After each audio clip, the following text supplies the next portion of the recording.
Hi, this is Eric Martin with Board Game Geek. I'm here with designer Joshua Baldwin and Scott Morris from Passport Game Studios looking at Salem.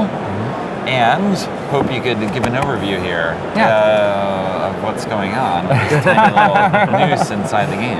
Yeah, totally. So this is a deduction game for 3 to 7 players. And the way that it's going to work is that every player is going to get a set of 7 people. So we're just showing one set. Yep, one set. Take up a lot more space, right? Exactly.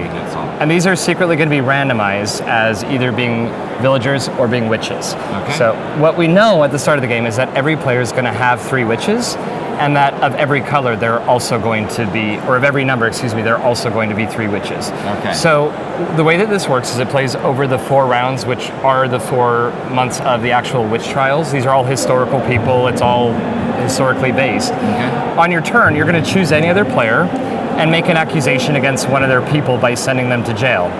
That player is then going to be required to supply an alibi.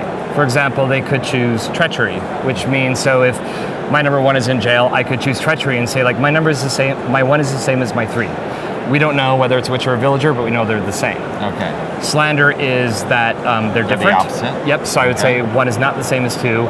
Hearsay, I would choose 2 more people and say how many witches there are. So I could say, of 1, 2, and 3, there's 1 witch. Okay. So everyone's going to notate this. Everyone's going to get a deduction pad where they're going to be able to take notes down here. It's important to write down what you've already given, because in later rounds it gets a lot more difficult to be able to not give information away. Right. Once all players have somebody in jail, then everybody's going to be given 2 cards.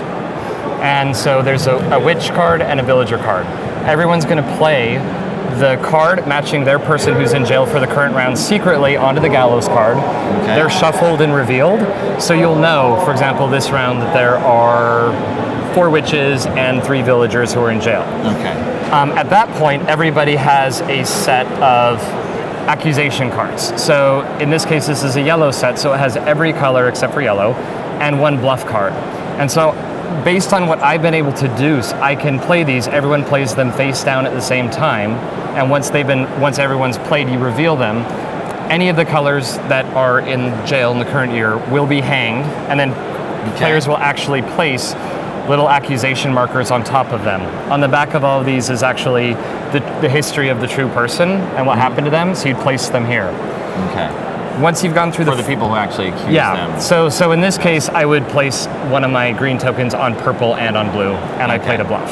Okay. At the end of the game, we're going to be revealing all of these one at a time, so you don't get to know who they are until the very end of the game. So in this case, for example, this ended up being a villager. That's a bad thing for all the players who played there. So you flip this over, and everyone who accused that person is going to place one of their tokens over here onto this board. Okay. And that's a point against them at the end of the game. Conversely, and you only look at the people who were hanged, so if this person was hanged and was a witch, and we'll say that only yellow had accused that person, then all the other players will also need to place a token on this board because they missed it. Okay. So the player with the fewest tokens over here at the end of the game is the winner. Okay, now you said 3 to 7 players, and there's going to be 3 of each, 3 of each number is going to be a witch. Yep.